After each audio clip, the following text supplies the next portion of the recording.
But I think that Shawn Fain might be a terrorist, bro. Either he a terrorist or he a hero. I don't know what to believe anymore. Because I believe that he believes so much in his cause that he's willing to do whatever it is in order to win. It is hard to negotiate against a person like that. It's very, very, very difficult to negotiate with a person like that.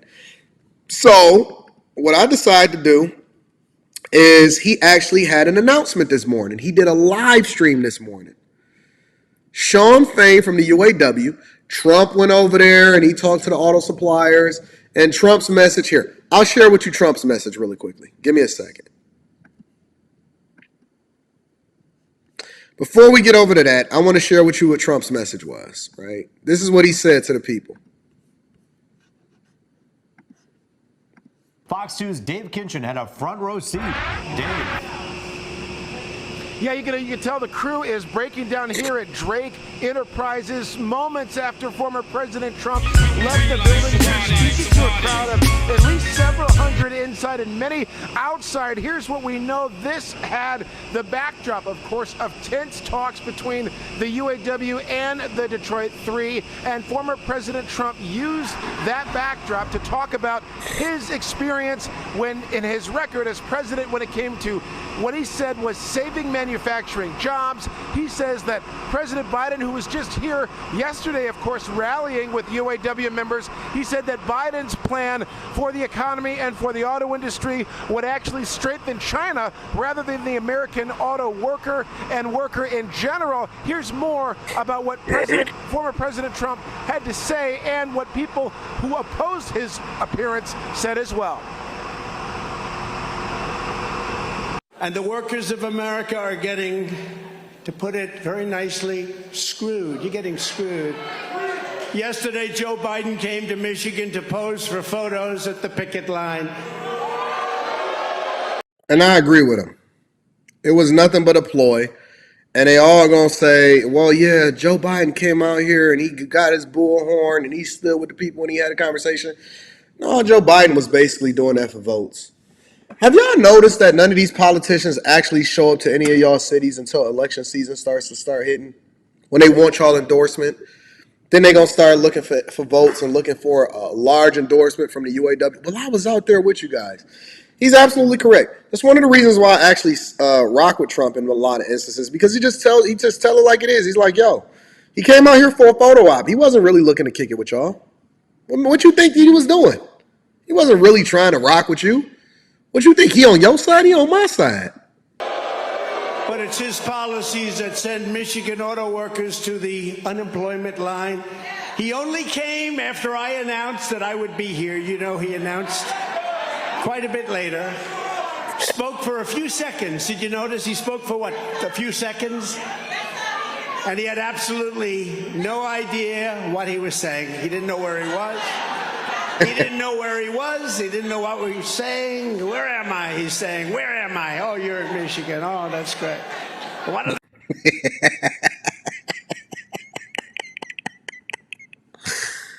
Oh, I will admit, Trump is very entertaining, A. And then B, Biden, to a larger extent, just looks like a corpse out there. I mean, he looks like he has no clue what is going on, that he does not know his right from his left, and he got to have his cue cards on with him. That's the honest-to-God truth. But let's continue. They do in Michigan. They grow weed in Michigan, he said. Why is it that these big, powerful car companies with guys that are making $35 million a year immediately quit? They say, you want electric vehicles, we'll give it to you, when the damn things don't go far enough and they're too expensive. And I'm not in that business, but I know a lot about it. They don't go far enough. We're here to say hell no to Donald Trump. He needs to not be in here. People should come out to stop him from his bigoted attacks on the people of Michigan. We need Michigan to stand together for immigrant rights, for union rights, and against Donald Trump. He's here to try to strike some points and win some votes, which I don't think he's going to do because he's here at a non-union shop, so he's showing who he really is. He is anti-worker. He is a pro-fascist, racist, criminal. criminal that needs to be in jail for trying to stage a coup. So, Trump and Biden was in Michigan, putting that at the forefront of what it is that they felt like was necessary. But Shawn Fain gave everybody an update on what's going on with the UAW. So I think that it's important for us to hear what it is that he had to say. And he did a live stream this morning, so let's go ahead and check that out. I want to show you exactly what was communicated. Good morning, UAW family. I apologize for being late, but mere moments before our Facebook Live this morning, we received a flurry of interest from the companies in addressing some significant bargaining issues. As you know, this morning we will be announcing the next targets for our stand-up strike as we fight for a historic victory at the Big Three. But first, as always, I want to take a moment to honor our members who are already on strike. Together, we're putting the fight back in the UAW and in the entire labor movement. A union that's not prepared to strike to win is like a fighter with one hand tied behind his back. Without the strike weapon, the war on workers is a rigged fight. For decades, it's been the same story. Unchecked corporate power, disappearing worker power. The result is massive inequality across our society. To restore the balance of power, we have to restore the strike. That's what every one of our striking members is doing. Our local 2326 strikers at West Rock Packaging in Dayton, New Jersey, are standing strong for the affordable health care that every person should have a right to.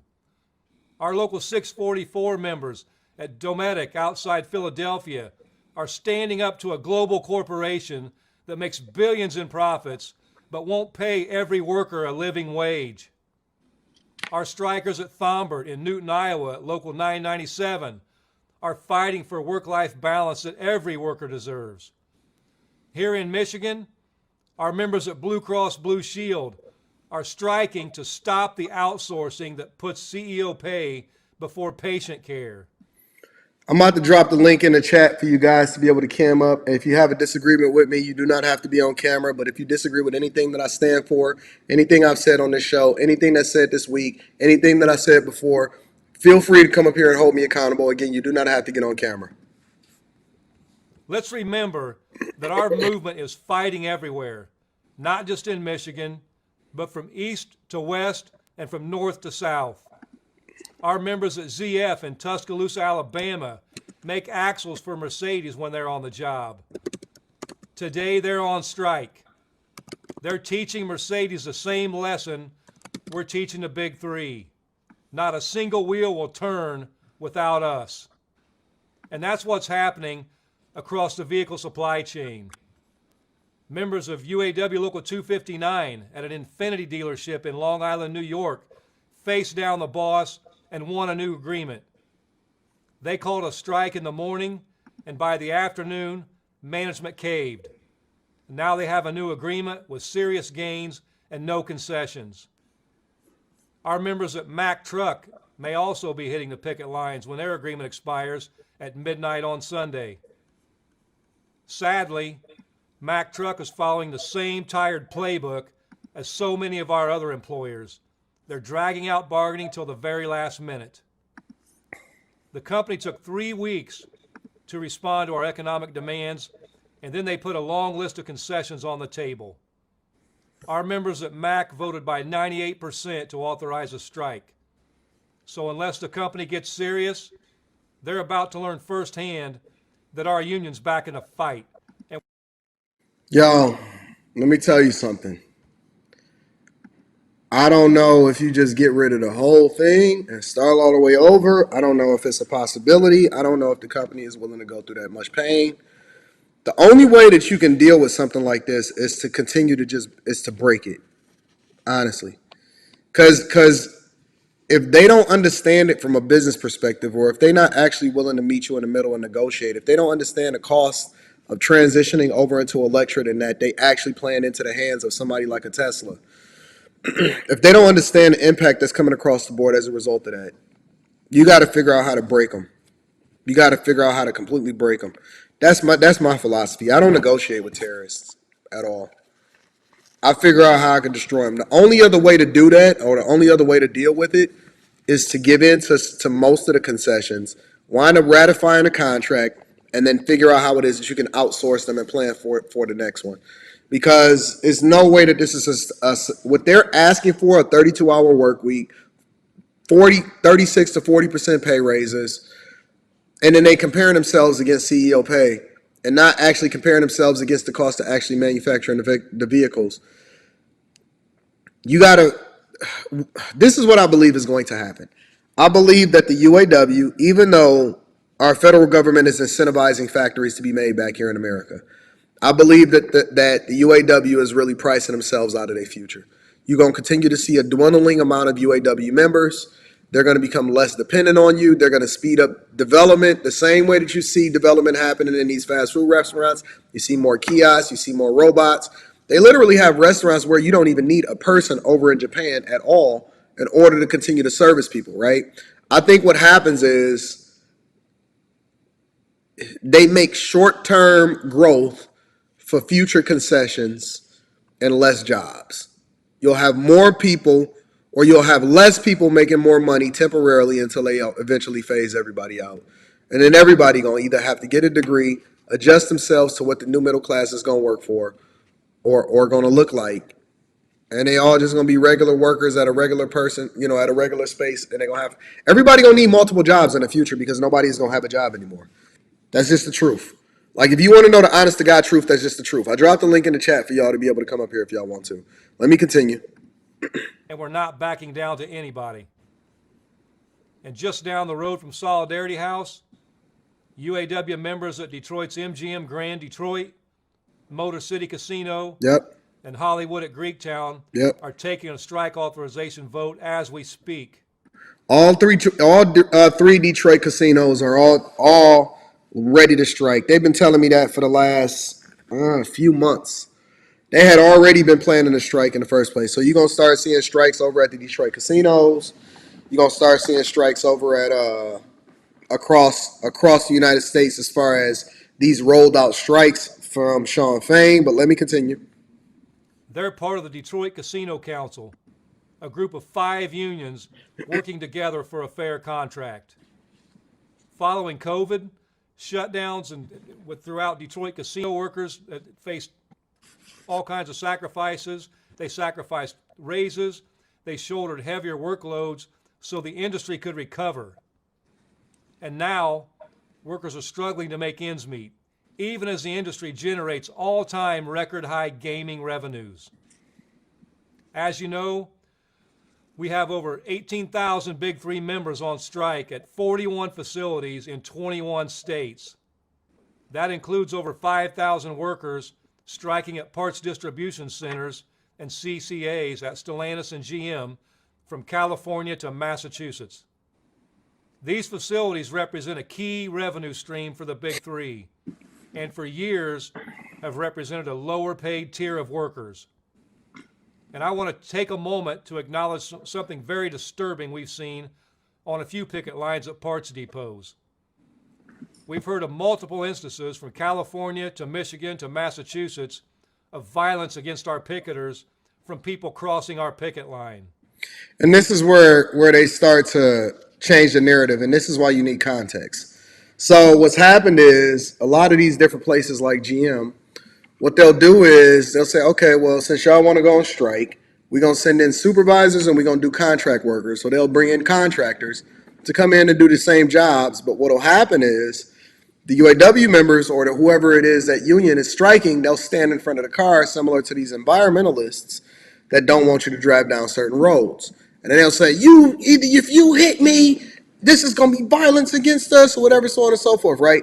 They don't actually want the company to make adjustments and do whatever it is that they're going to do, because the company then can say, well, you're replaceable, so we'll just find somebody in order to keep the plant open. They just stand in front of the picket line. And so what he'll do is he'll say, well, these are people that are committing acts of violence against the UAW members or protesters, when in reality, these people is actually just trying to get into work to take advantage of the opportunity that's now presented to them. We've had guns pulled on us, trucks and cars rammed through us, and violent threats hurled at us. And I want to be absolutely clear. We will not be intimidated into backing down by the companies or their scabs.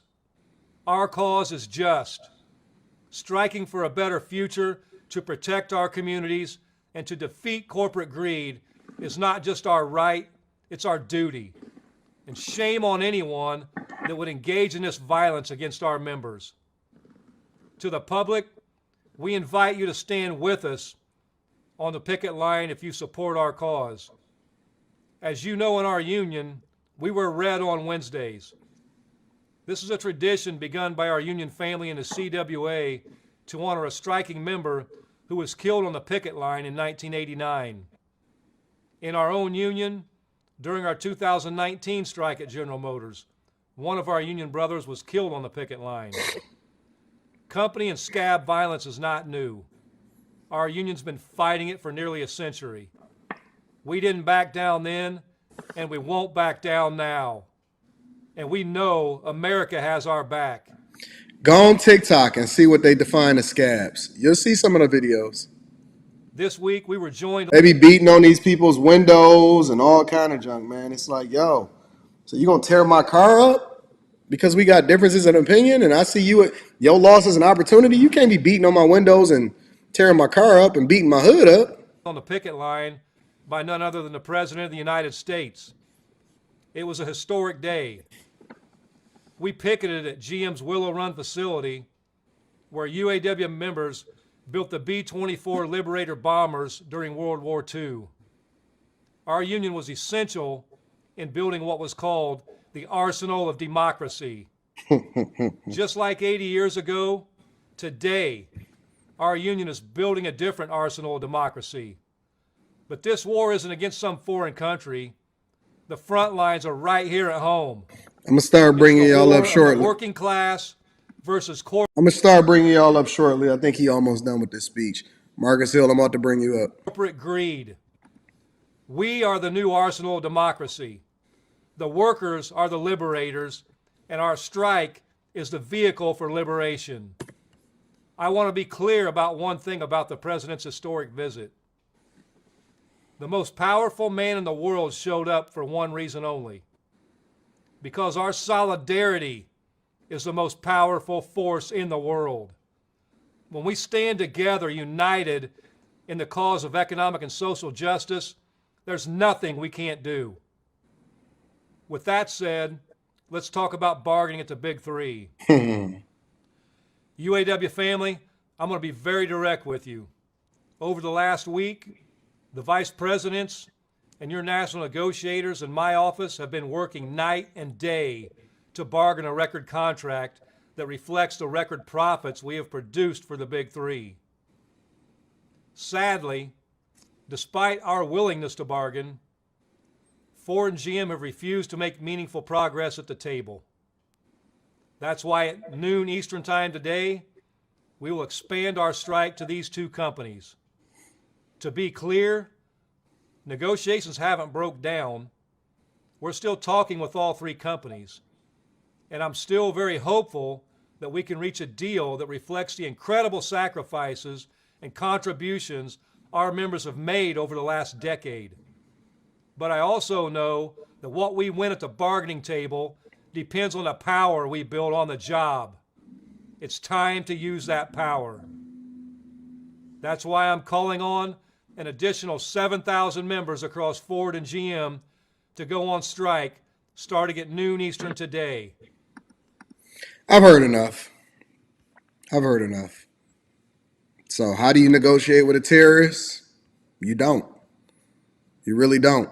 You either got to be strategic in how it is that you deal with them long term, or you just got to continue to do away with them altogether. And I'm not sure that they can afford to do away with them altogether.